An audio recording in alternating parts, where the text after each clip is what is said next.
Para mí es un privilegio poder estar de nuevo con ustedes exponiendo la palabra de Dios.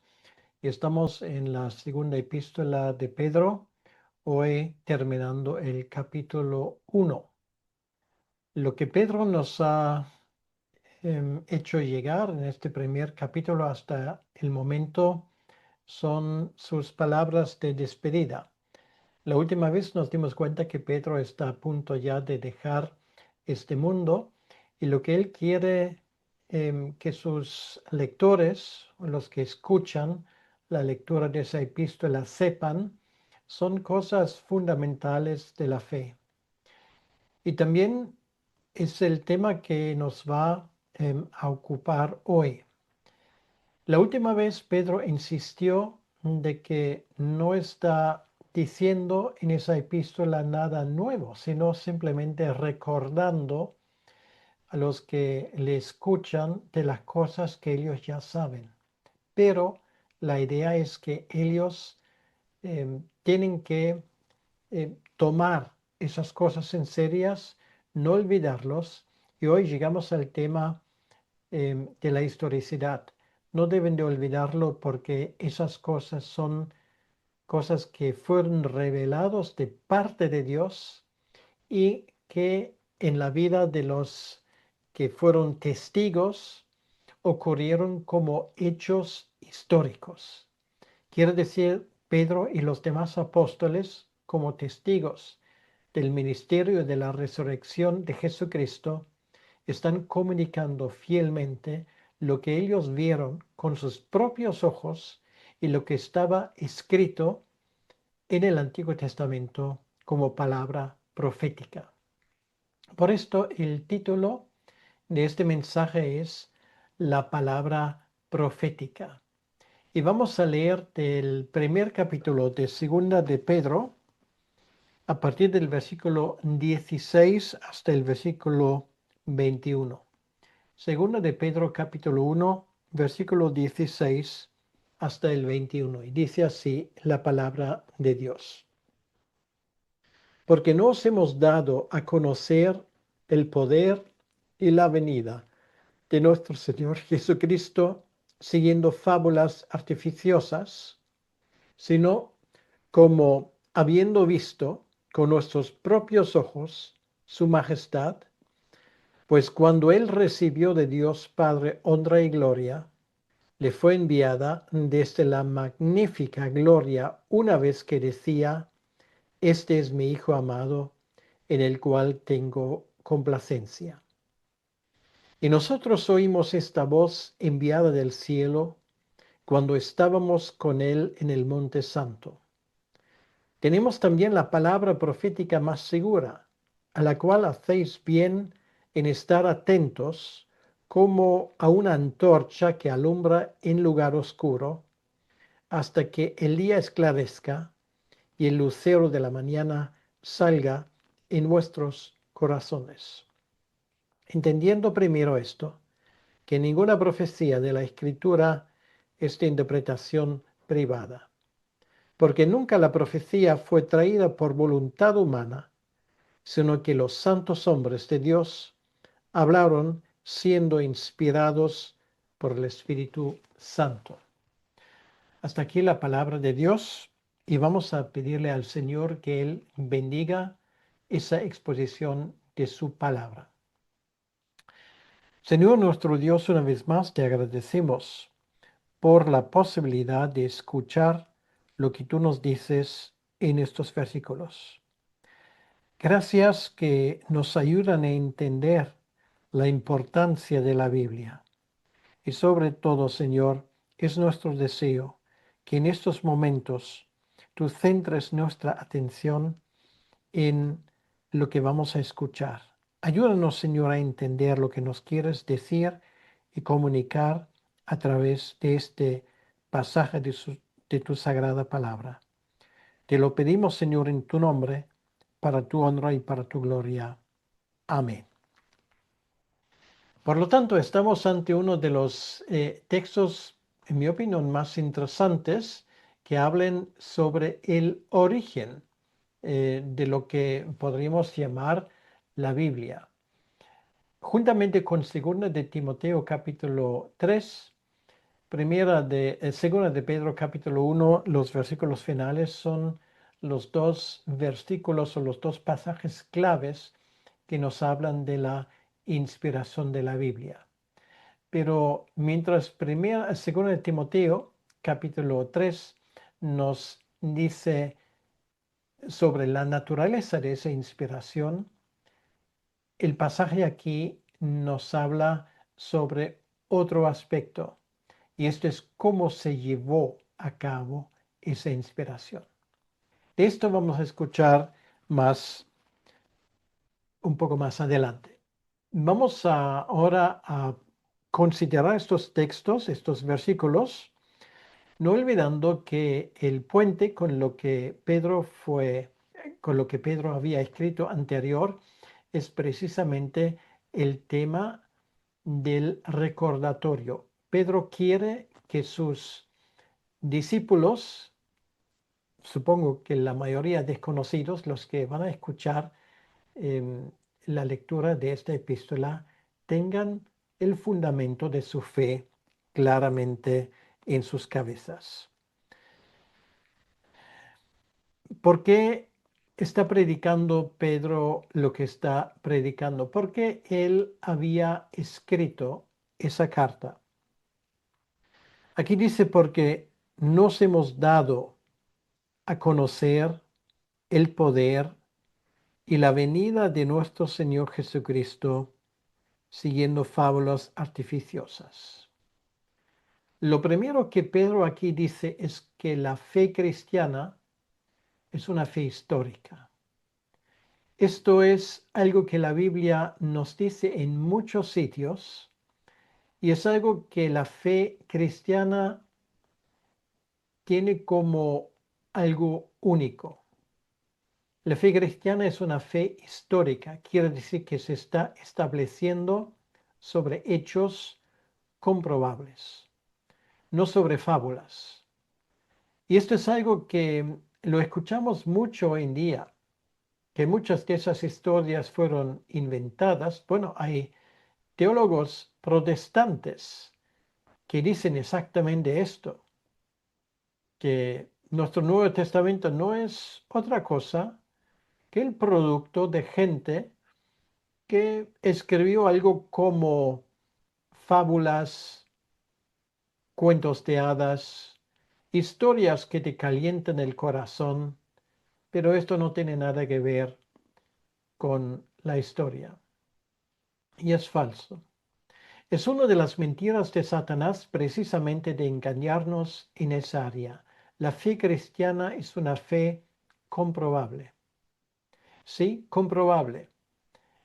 Incluso a prueba de ciencias, siempre que se trata de una ciencia auténtica y no de una ciencia ideologizada. Hay incluso arqueólogos, historiadores que dicen lo que está en la tierra es lo que tienes en este libro. Quiere decir, la fe cristiana ha dejado huellas en este mundo. Y Pedro insiste, señores, el mensaje apostólico es un mensaje auténtico. Y aquí tenemos el testimonio. Aquí nos está hablando Pedro diciendo categóricamente que no son fábulas. Ahora, esto es muy fácil ahora de desglosarlo. Si Pedro dice que no son fábulas, y si son fábulas, Pedro es un mentiroso juntamente con los demás apóstoles, y literalmente lo que deberíamos hacer es tirar ese libro al basurero de la historia, porque no es más que el Quijote, no es más que los escritos de Shakespeare, no es más que estos himnos de héroes que cada nación tiene unos cuantos de ellos que, aunque puedan tener un corazón auténtico, pero en su gran mayoría son invenciones. Pero sí es cierto lo que Pedro dice aquí, entonces estamos ante un desafío tremendo, porque luego surge la pregunta, ¿y tú y yo qué vamos a hacer con estos hechos históricos. No son fábulas artificiosas. Y una de las cosas que Pedro tiene en la mente es precisamente uno de los acontecimientos que más impresionado ha dejado a los apóstoles. Pero enseguida vamos a esto. Pedro aquí dice otra cosa. Os hemos dado a conocer estas cosas, estos hechos que han acontecido. Pedro aquí habla de una proclamación solemne de lo que fue. Os hemos dado a conocer. Antes ustedes no sabían, pero ahora saben, porque lo han escuchado de nuestra boca. Y esto nos habla de la seriedad de comunicar el mensaje cristiano. Yo sinceramente me pongo a temblar cada vez que escucho a algún predicador frívolo que usa los 45 minutos o la hora que le dan, o a veces es mucho menos, en este caso por suerte, para decir una sartén de bobadas que realmente no tienen nada que ver con la solemnidad del mensaje cristiano. Nosotros los que predicamos el Evangelio tenemos la sagrada tarea de comunicar lo está escrito, no lo que nosotros se nos antoje correspondiente y adecuado. Hay que exponer lo que está escrito, no inventarse cosas. Y esto es uno de los graves problemas de la proclamación porque no se da a conocer, se entretiene, porque lo que hoy no está de moda es la enseñanza. Hasta tal punto, y yo lo he observado aquí donde estoy, que se quitan sistemáticamente los púlpitos de la iglesia, porque un púlpito nos da a entender autoridad. Y claro, esa autoridad no lo queremos, porque eso parece que ahí se pone uno y nos enseñe. Y no queremos que nadie nos enseñe. Lo que queremos es que alguien nos entretenga, que hable bien, que use palabras bien sonantes, que sea educado y que además pues cuente historias entretenidas, porque también en los cultos queremos reírnos, pero que nadie nos venga indoctrinándonos, como esto se dice hoy en día. Y así nos va, así nos va. Un alfabetismo tremendo en nuestras iglesias, cristianos que no saben ni dónde está arriba ni dónde está abajo, llevados por cualquier viento de doctrina. ¿Por qué? La culpa la tienen los que están detrás de los púlpitos, si es que aún tienen un púlpito, porque es mucho más agradable que nos hablen de una silla como lo encuentras en cualquier bar o restaurante, con una bonita mesa por delante y un florero atrás, pero un púlpito no. Nos hemos dado a conocer el poder y la venida de nuestro Señor siguiendo fábulas. ¿Cuál es el contenido de ese mensaje de Pedro? Es el poder y la venida. Ahora no quiero ser demasiado técnico, pero lo que tenemos aquí en el original griego es una expresión que realmente habla de una misma cosa, no de dos cosas. Entonces la traducción tal vez más adecuada sería la venida poderosa. De eso él está hablando, la venida poderosa. Y de hecho la palabra para venida es la palabra parusía. De esa palabra ya he dicho varias veces, porque muchas veces nosotros usamos esa palabra automáticamente para la segunda venida y el sentido de esa palabra no tiene necesariamente mucho que ver con esto, porque el acontecimiento al cual se refiere esto es lo que llamamos la transfiguración y esto no fue una segunda venida, porque el Señor Jesucristo ya estaba con ellos todo el rato. Entonces aquí la palabra parusía es la aparición, quiere decir la presencia, de eso estamos hablando, la presencia del Señor poderosa. Su poderosa presencia, podríamos traducir esto. Porque aquí nos damos cuenta que en ese momento que Cristo efectivamente tiene todo el poder. Sí, ha hecho en carne. Pareció frágil. De hecho, fue mortal, según su naturaleza humana. Pero Él sigue siendo Dios. Y su presencia entre nosotros fue una presencia poderosa. De eso estamos hablando aquí. Y esto fue la gran enseñanza para los apóstoles. Y por lo visto, este hecho les había impresionado profundamente.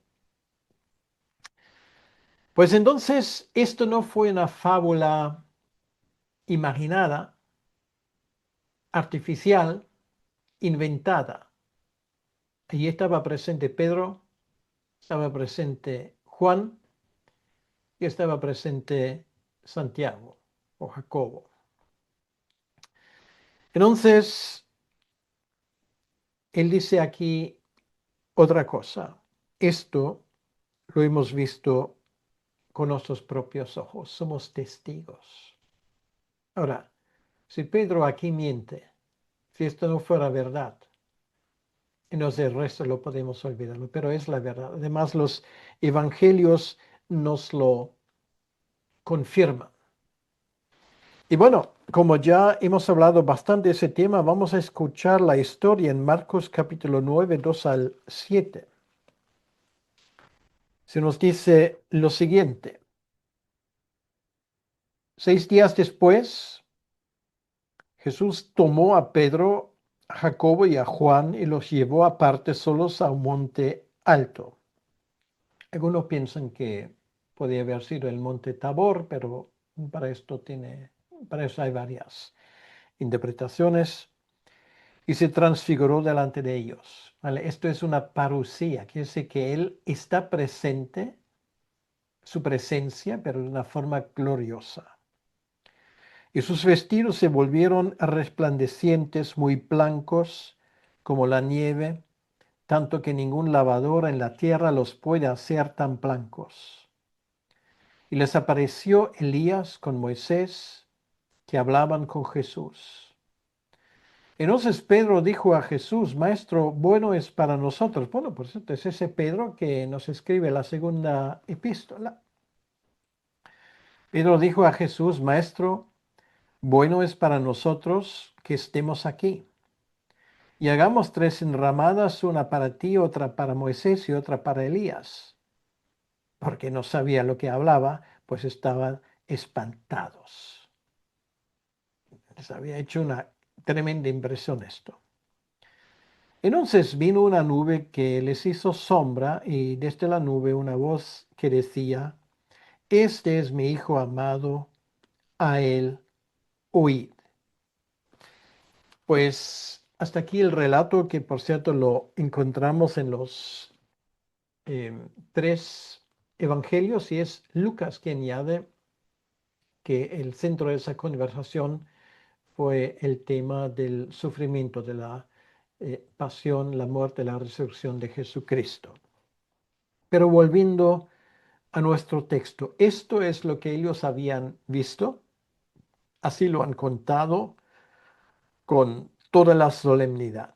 El versículo 17 dice, pues cuando él recibió de Dios Padre honra y gloria, porque esto fue un momento, un regalo, porque a partir de ese momento el rumbo del viaje del Señor Jesucristo fue hacia el sur.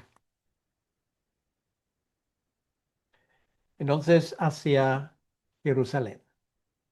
Esto fue un punto de inflexión en su ministerio. Y de cierta manera era la confirmación del Padre, lo que dice aquí, le dio honra y gloria, recordando a sus discípulos lo que estaba pasando aquí. El que está presente no es un hombre que muere, es Dios hombre y que además tiene la aprobación del Padre en el cielo. Es un momento muy solemne, recordando a los apóstoles lo que ellos ahora están recordando a los lectores y a nosotros a través de los tiempos, que Jesucristo es el Hijo de Dios, pero el Hijo de Dios que ahora está a la derecha del Padre. Le ha dado todo el poder, toda la honra y toda la gloria. Y esto es el mensaje que juntamente con ellos tenemos que dar a conocer al mundo. Es una proclamación de carácter oficial, es un comunicado, como se dice en la política. Esto es lo que tenemos que comunicar a la gente con toda la solemnidad y toda la seriedad y solvencia del mundo.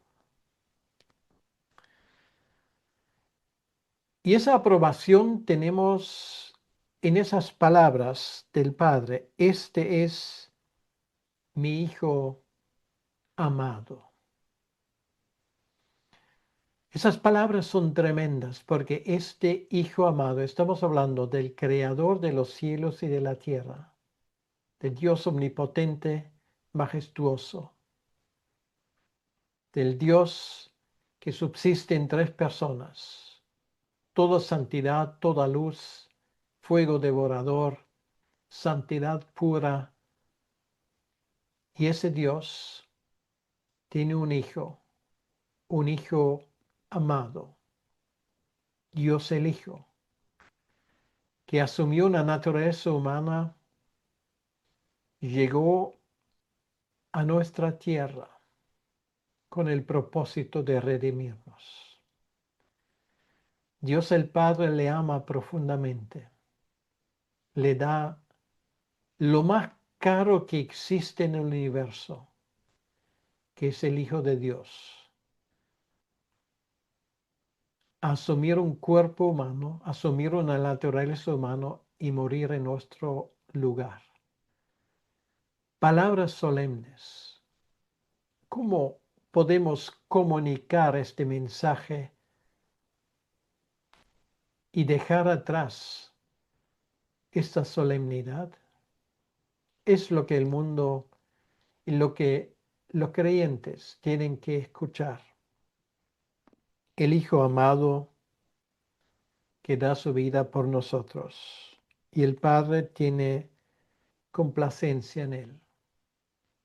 Siempre existió esa complacencia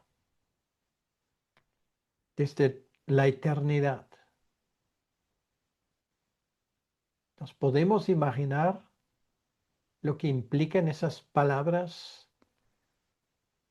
que pocas semanas después el Hijo del Hombre iba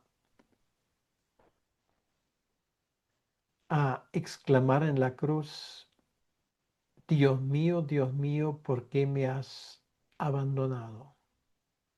Nadie de nosotros es capaz de sondear ni por asomo lo que esto implica. El Hijo amado, por un momento separado del Padre, viviendo un infierno indecible, muriendo por amor para que tú y yo pudiésemos estar con Él en el cielo para toda la eternidad, decidiendo tu destino y el mío para siempre en aquel momento. El Hijo amado. Cuánto amor nos habla aquí.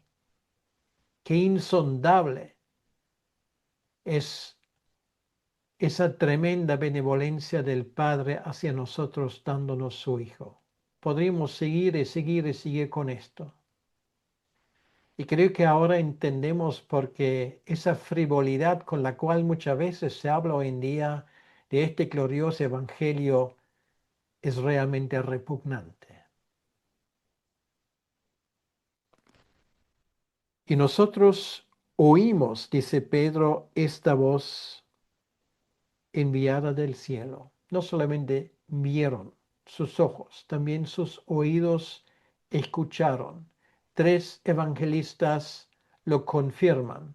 Pedro aquí también lo confirma. Así lo escucharon allí estando con él en el monte. Así lo escucharon en ese momento tremendo cuando realmente, como dice el texto, no sabían muy bien lo que estaban haciendo porque el acontecimiento sencillamente fue sobrecogedor. Y Pedro usa esto simplemente para decirles a sus lectores, a ti y a mí, lo que esto implica. En primer lugar, lo que hemos visto en estos primeros 3 versículos, estamos hablando de un hecho, no de un cuento, de un hecho histórico. Y hay 3 evangelistas que lo confirman independientemente el uno del otro, más Pedro.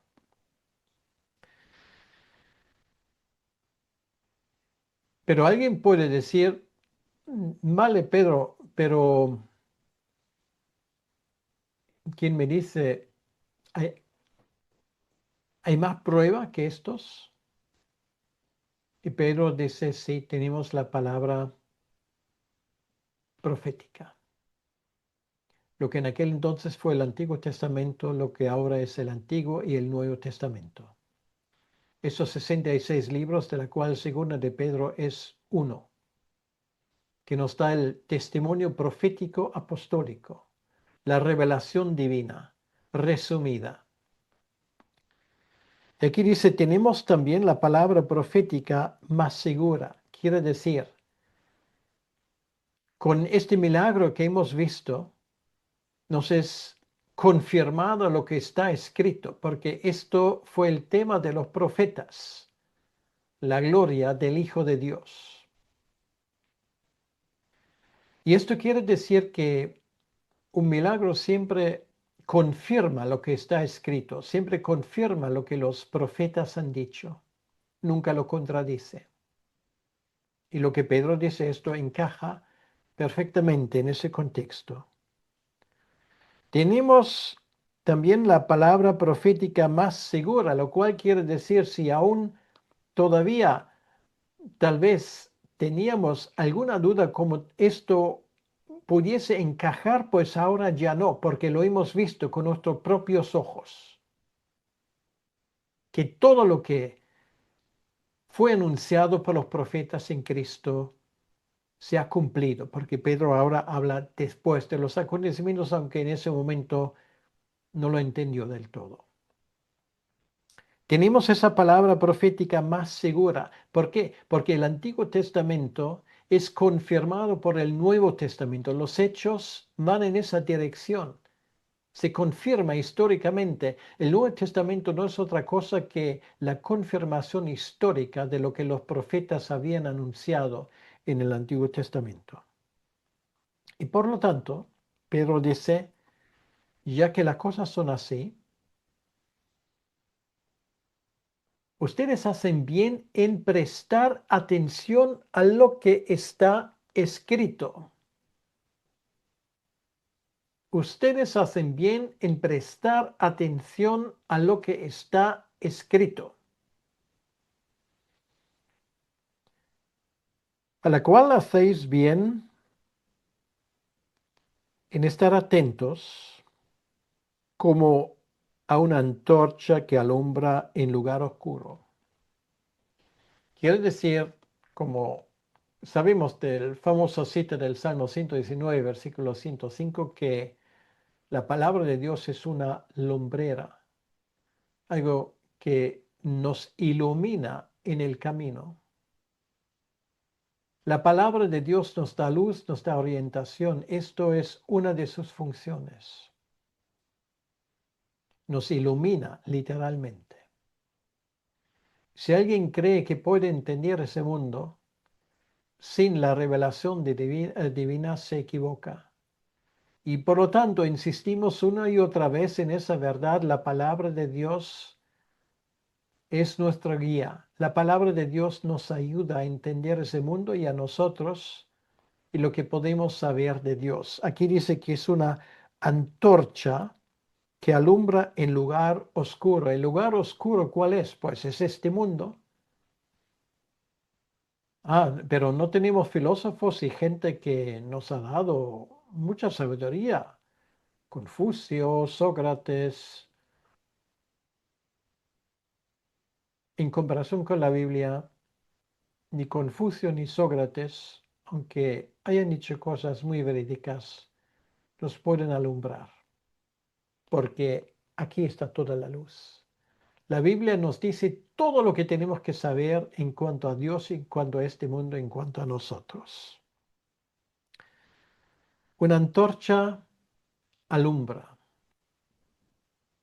Una antorcha nos ayuda a percibir nuestro ambiente de forma correcta y de forma eficaz. Y luego Pedro usa otra imagen que a mí que me encanta la astronomía, pues me encanta también esta imagen. Dice, nos alumbra el lugar oscuro hasta que el día esclarezca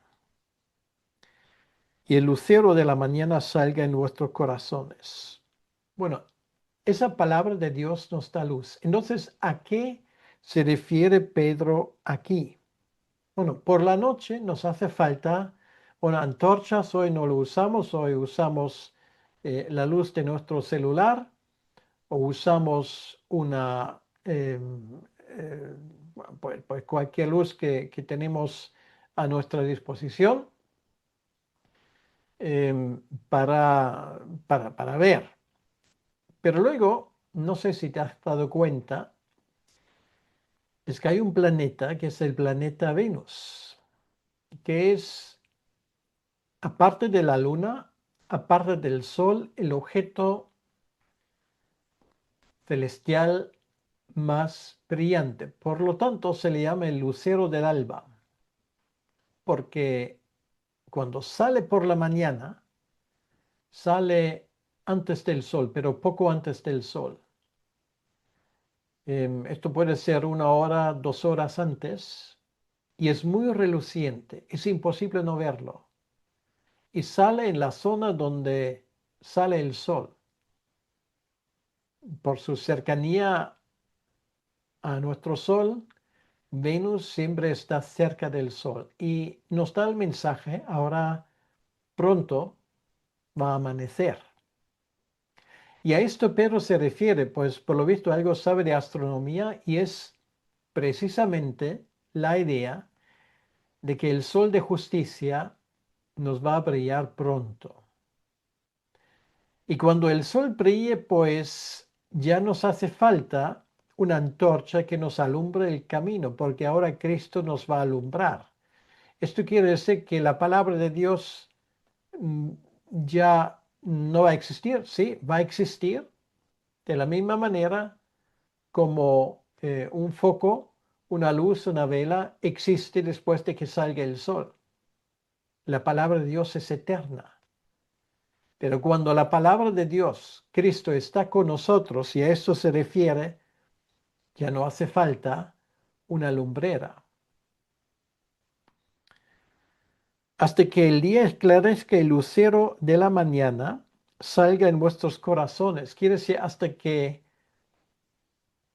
ustedes se den cuenta que ya pronto llega el momento de su plena redención, porque Cristo volverá al final de los tiempos. Y hasta que Cristo no vuelva y no venga, nos hace falta la antorcha, y esa antorcha es la palabra profética. Es una imagen muy bonita que Pedro aquí está usando. Y con esto él ha definido con absoluta precisión cuál es la tarea de la palabra de Dios. ¿Cuál es su tarea? Pues de alumbrar en la oscuridad. Porque de momento nos hace falta.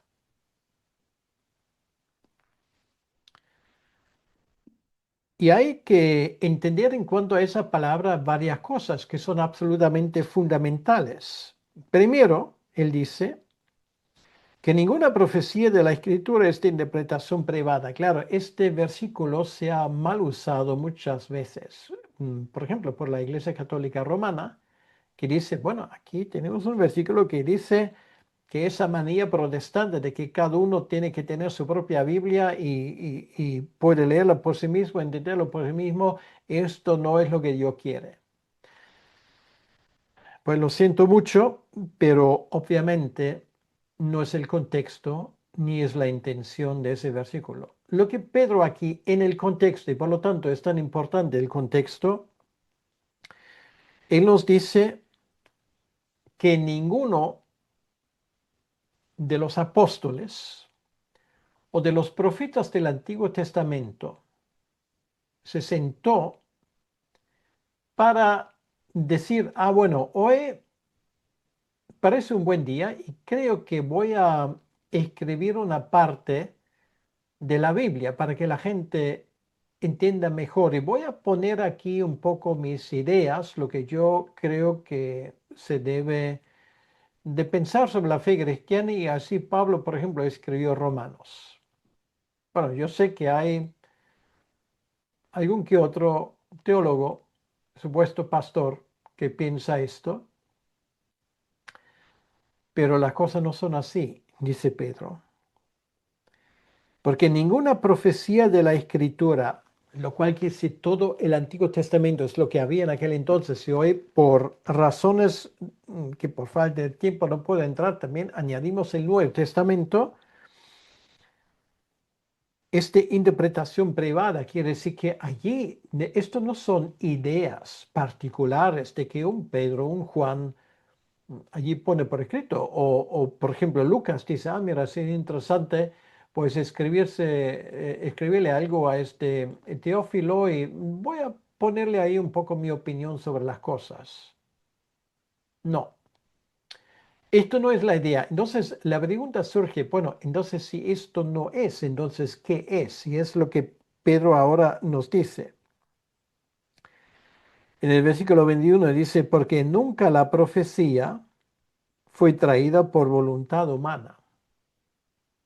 O sea, una vez más, la idea no es que hoy voy a escribir un trozo de la Biblia, sino que los santos hombres, por cierto, la palabra hombre aquí son hombres en el sentido biológico, de Dios hablaron siendo inspirados por el Espíritu Santo. Quiere decir que es el Espíritu Santo que inspira. Es el Espíritu Santo que da el impulso. Y esto es muy interesante porque eso significa, vamos a ir a Lucas. Sí, Lucas quería escribir a Teófilo para esclarecerle algunas cosas. Pero ese Lucas, al querer hacerlo, posiblemente ni siquiera se da cuenta de que Dios en ese momento le está usando. Él escribe según su propio estilo, un estilo magnífico, por cierto, de forma históricamente intachable. Y Lucas escribe exactamente lo que Dios quiere que Lucas escriba. ¿Lucas se da cuenta de esto? Pues no. ¿Se da cuenta Pablo cuando escribe Romanos de que esa epístola algún día sería uno de los 66 libros del Nuevo Testamento? Pues no. Él quiere dar simplemente un resumen del evangelio que él predica. Y de esa manera es la forma como Dios procede, salvaguardando las idiosincrasias de cada uno, sus propias características. Él mueve a esas personas para escribir lo que Dios quiere. Y es exactamente lo que dice aquí. No es la voluntad humana que está detrás de esto, sino Dios está dirigiendo esto. Y son inspirados por el Espíritu Santo, que es una persona, la tercera persona divina.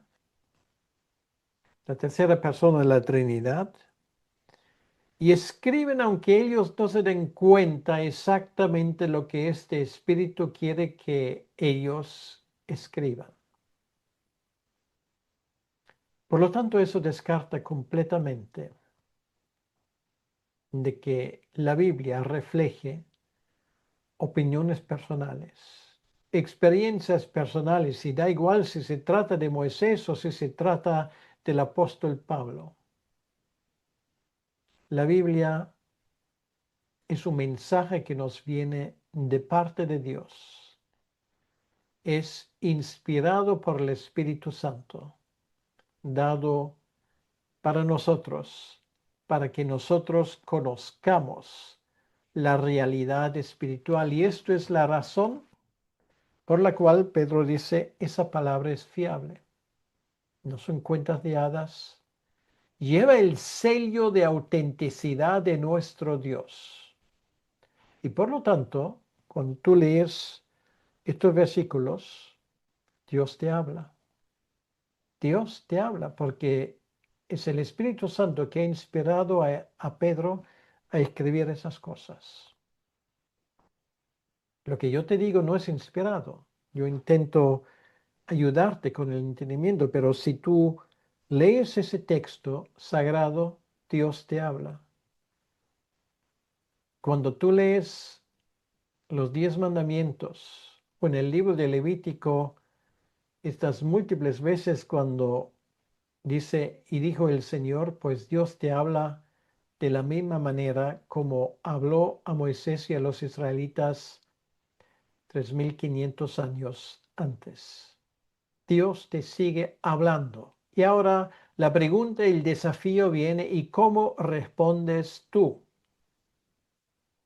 Si eres creyente, ¿qué significa que tienes una Biblia donde Dios te quiere hablar diariamente, en cualquier momento? Eso significa algo para ti. ¿Cuánto tiempo dedicas al estudio de la palabra profética que alumbra la oscuridad? ¿Cuánto tiempo en comparación con el tiempo que dedicas a dormir, con el tiempo que dedicas a comer, con el tiempo que dedicas a mirar la pantalla del celular, el tiempo que dedicas a muchas otras cosas? ¿Cuánto tiempo vale para ti en un día esa palabra profética? Es una respuesta que tienes que encontrar tú mismo.